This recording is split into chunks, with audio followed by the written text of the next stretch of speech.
Owning our businesses. Why Black female entrepreneurs must no longer be hidden figures. According to the American Express 2019 State of Women-Owned Businesses, Black women make up 21% of all women-owned businesses despite making up less than 15% of the overall population. That sounds like good news, right? However, the average annual sales for our Black woman business owner per year is just $27,752 from her business, while most women-owned businesses average $143,731 overall and $170,587 for white women per year. Talk about an income gap. Why the disparity? There are three primary factors that tend to keep Black women from achieving the same level of success as their competition. Accessibility to funding, lack of available mentors, and the fact that many of the businesses they begin are not set up in a way that is scalable. It is my belief that if we fix the problem with mentorship, the funding and the scalability problems will take care of themselves. Where most Black women business owners begin. Studies show us that most Black women in business do not start their businesses full-time. They tend to work less than 40 hours a week on their businesses.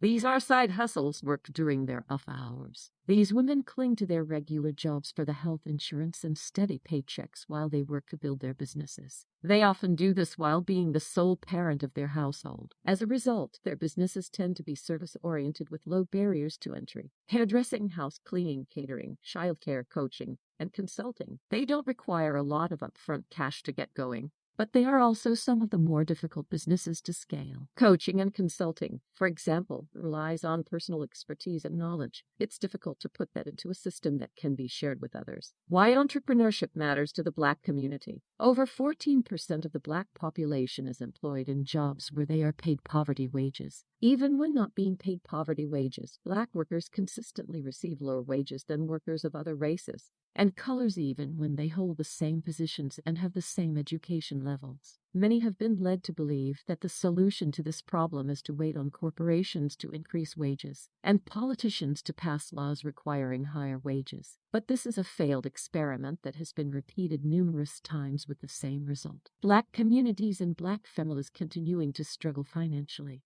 even as other minority communities succeed. The key to financial freedom from dependency on corporations to determine Black worth and Black wages. Entrepreneurship. Entrepreneurs determine for themselves how much they are going to earn by what they charge for the work they do. Those who achieve the greatest success learn very early that the best way to earn more money isn't to work more hours, but to find the maximum number of ways to make money from the work they did in 1 hour. Of course, the benefits of entrepreneurship aren't just financial. Successful entrepreneurs are society's problem solvers who have learned to take the problems they've solved and turn them into money they can spend. They tend to be more optimistic in outlook, more confident in their approach to challenges, and more persistent in pursuing the things they desire. Persistence, confidence, optimism, creativity, and resourcefulness are all qualities that develop throughout the entrepreneurial journey. These are the very qualities that experts say lend themselves towards success in every area of life. Children who are exposed to these qualities early in life by watching parents who are successful entrepreneurs build their businesses reap a lifetime of rewards. The right mentor matters. Entrepreneurship is in my blood. My father, grandparents, and uncles all owned their land. My father even owned rental properties back in the 1950s and 60s when property ownership was an anomaly for Black families. It was very unusual for a Black family to be able to do that. As far back as I can remember, I desired to do something, be something, or have something of my own. I was very independent and never wanted to take anything from anyone else or to depend on anyone else. Being raised by a Baptist deacon instilled in me a strong work ethic, and I always made my own money. Between the age of 6 and 18, when I became a member of the Women's Army Corps, I mowed lawns, cut and sold wood, cleaned houses, raised and sold produce, did hair, made clothes, and drove a school bus. I hustled during summers to purchase my school clothes and supplies. It was during my elementary years that I learned that I needed the assistance of tall people in my life. As the shortest person in my class, my teacher taught me that I needed a tall student to get supplies from the shelf, put money in the drink machine. I soon realized that if I was to succeed in my goals, I would have to accept the support of others,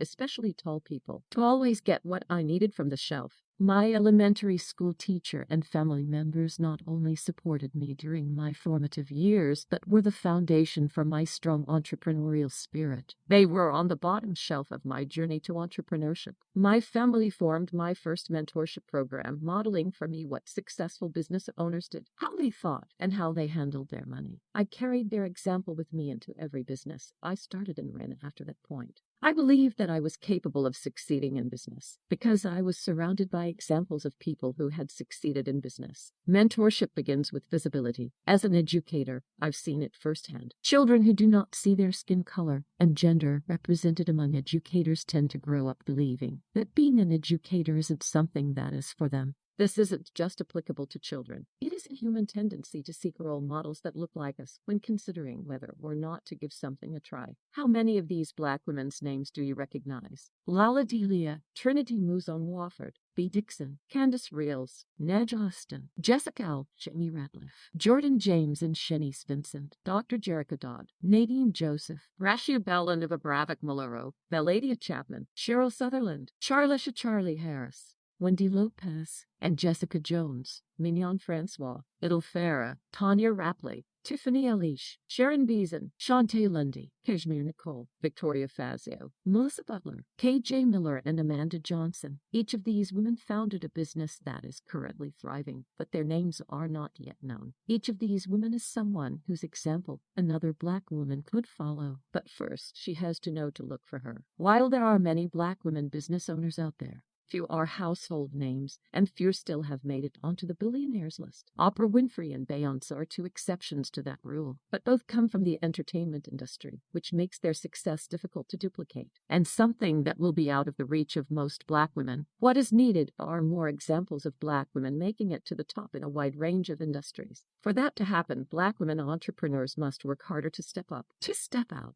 and to make themselves seen and heard. Black women need to see and to know that no matter what industry they decide to pursue, there is someone who has been where they want to go. They need to see the possibilities to believe that those possibilities exist for them. Owning our businesses goes beyond visibility. A friend of mine says that people spend their 20s figuring out who they are, their 30s figuring out what they want to do with their lives, their 40s doing it, and their 50s and beyond, passing down what they've learned to the next generation. It is that act of passing on what they've learned that is the true measure of success. If Black women entrepreneurs fail to pass down the things they've learned to the next generation, their success dies with them. Nothing they've managed to accomplish makes a lasting change. Equipping the next generation with the tools for business success is how Black women entrepreneurs of today make sure that the Black community has what it needs to continue to thrive and prosper long after our turn on the stage of life is through and we take our final bow. As the owner of Chosen Pen Publishing, I strive to mentor every client not only in the publication of their book, but in the steps needed to build a lasting business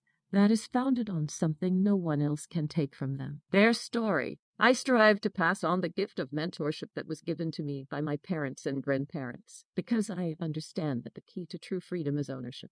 Ownership of your story, ownership of your business, ownership of your home, ownership of your future. Ownership requires stepping out of the shadows of obscurity to claim the spotlight and to allow yourself to be seen. Stepping out into the spotlight requires taking the risk of being misunderstood and misrepresented. It means making yourself a potential target for people's misdirected anger and misplaced jealousies. It can lead to rejection or resentment from family and friends who may not be ready to take those first steps to finding freedom for themselves. This is the price we pay for stepping up to become the leaders and the trailblazers we must become to succeed as entrepreneurs. Yet our communities depend on our willingness to step up and to be the leaders we were born to be. If we are not willing to own our businesses and let our stories be heard, if we are not willing to own our businesses and let our stories be heard, if we are not willing to own the struggles and the challenges we faced and share our stories of what it took to make it, the next generation will not have the leadership it needs to succeed. As women, we carry the future of our Black communities in our wombs, in our hands, and in our businesses. It's time to own that.